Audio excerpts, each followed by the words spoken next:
Thank you, and thank you for coming before the committee, and thank you for your work at GAO. I'd like to go to the two recommendations that you mentioned in your statement. You mentioned for EPA to develop and implement an asset management framework for national ambient air quality monitoring systems, and secondly, for EPA to develop and make public an air quality monitoring modernization plan.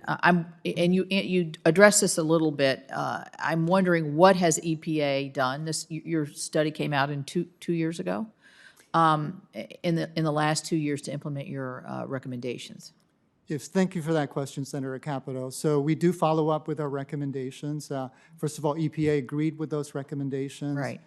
They have been meeting and working with their local and state partners. They have plans already in place to develop an asset management framework, which we think would be really useful, as that would allow them to focus their limited resources on the highest priorities. We understand at the upcoming conference that EPA is having next month on air quality monitoring in Pittsburgh, our report and our recommendations are part of the discussion as they partner with state and local folks to figure out the bigger job of a modernization plan. So we are touching base with them and following up. So we're hopeful that those recommendations will be implemented as well. Yeah, let me ask you a question on the modernization plan. Let me ask first about the funding issue. It was 20% down funding since 2004, adjusted for inflation. Is that real dollars down, or is that? I don't have the figures in front of me. Has the amount gone up? It just hasn't gone up as much to keep with inflation, or how does that? Sure. So when we did the report in 2020, we looked back 15 years. Yes. And so what we found was that for that time period, there was a decrease in funding of 20%. While controlling for inflation. We can also submit for the record the more details about those numbers. Okay. So I guess what I'm wondering is, why do you think EPA, with knowing that, you cited some of the real physical problems, lack of air conditioning and things of that nature, why do you think they haven't already moved to a modernization where you can have low-cost monitoring, you can reshape? Do you think it's a bureaucracy that's, kind of immovable, or you like to do it the way it's always been and think it's accurate? Are states resisting? Where do you think the real problems are with why they haven't already moved to a modernization plan 10 years ago? I think it's a variety of issues. So this is an aging infrastructure. It's a fairly complex. There are many different networks. You can look at our statement and our report where there are thousands of monitors across the country.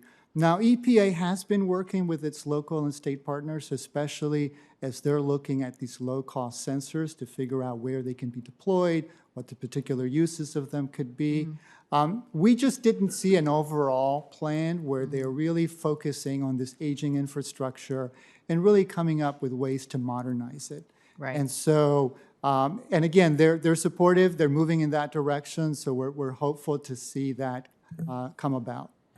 Well, yeah, I would hope sooner. You mentioned it, and I just caught what you said in your opening statement. I went back and tried to find it, but I couldn't find it. You said something about an incomplete list as to what is more toxic than. Can you go back to your statement and read that? So let's see. If it was about air toxics. Yeah, and you started. I do have quotes on here about an incomplete list. With air toxics, it was more that EPA needs to better understand the hot spots, like cancer clusters. Right. It could also help promote environmental justice by highlighting where the pollutants are concentrated. So essentially, there's just a need for additional information when it comes to air toxics, like more local scale information about where those hot spots are, and then also the timing information in real time. So maybe I was thinking what you were saying is that local and state authorities working with the EPA don't have a clear view of what's the most toxic or what's the toxicity level of certain things. That's not what you're saying. No, I mean, Okay. there are already 188, I believe, air toxics that have been identified. Right, it's more the measurement of these toxics Okay. in particular locations that's needed. Okay, I heard that wrong because I thought what you were saying was that the EPA hasn't provided the data to the local and states to say this type of toxin is more critical or should be more monitored more. So that is one of the challenges of Yeah, that was the incomplete prioritizing list. air toxics, right? There's a need for EPA to figure out which air toxics need priority because of a lack of information. So that's why we're saying there's information that's needed so that the agency can begin to prioritize which air toxics they should monitor. Yeah, it would seem to me that would be a critical responsibility for Yes. the EPA, and in my view, should already be pretty apparent with all of the science and data that they generate. So thank you very much. Thank you all for being here. Mr. Eklund, let me ask you if you can explain in really general terms, because I know you're a technical expert, the difference between monitors that are used to regulate criteria for air pollutants and then air toxics. Is there a difference there? Certainly. So for criteria pollutants, they're largely the combustion products for things like vehicle use and burning coal. We're interested in short-term exposure, so we have monitors that give us time resolution of a few seconds or a few minutes. For air toxics, we're often interested in lifetime exposure because of the potential for them being cancer-causing. And in those cases, we don't need that same time resolution, but we need to get very, very sensitive results. So as a previous witness pointed out, we may be collecting a sample and shipping it off to a lab and getting the answer back in a matter of weeks rather than instantaneously. So, we've heard testimony that there are gaps in some of these bills are aimed at trying to fill gaps. Would you describe, you mentioned enormous amounts of data that EPA is generating or collects, and then we're hearing all these gaps. I'm curious to know, why did EPA stop publishing the data in 2016 that we could, you could extrapolate for regular people like me to be able to see what's going on rather than to have to dig deep? And what gaps would you say there are in light of the testimony that you've heard before you? I can't speak to EPA's. You don't know? I don't Okay. know.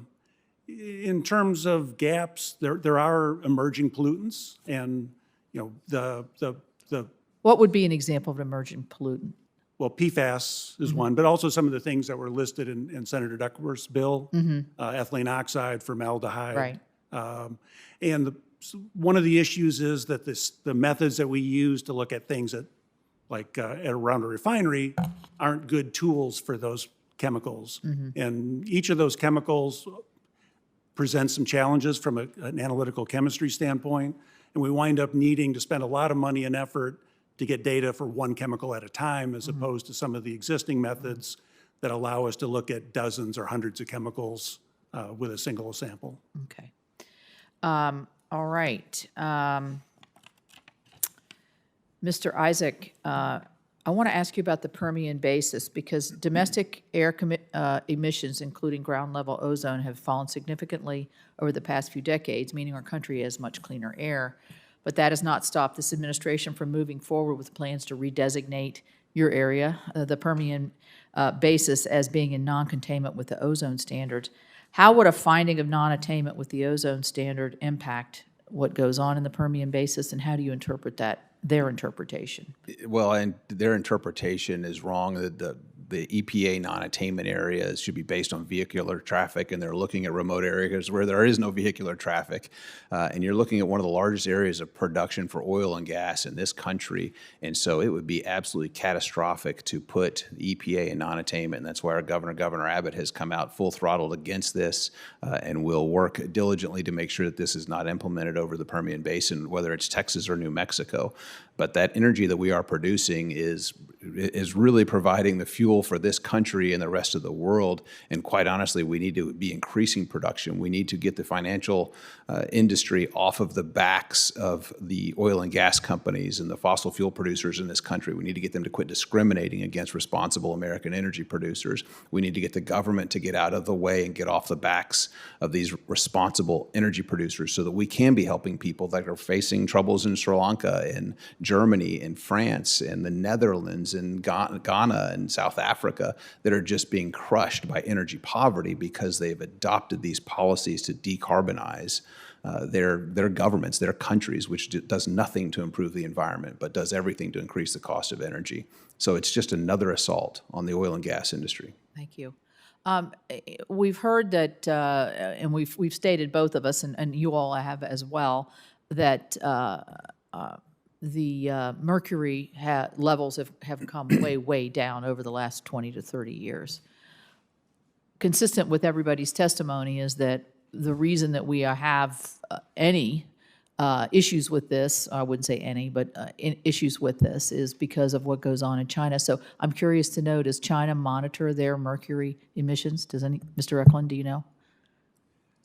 No, I don't know, but I would be surprised if they do. Yeah, I do know they have the pollution control technology. They just don't utilize it. And I have often said that there are, of all the technology the Chinese steal from us, it would be nice if they would utilize our pollution control technology. They don't. We're world leaders in clean air, and that impacts, as I said in our testimony, over 80% of the mercury deposits in the U.S. today come from foreign sources, and over half of that is from Asia. Thank you.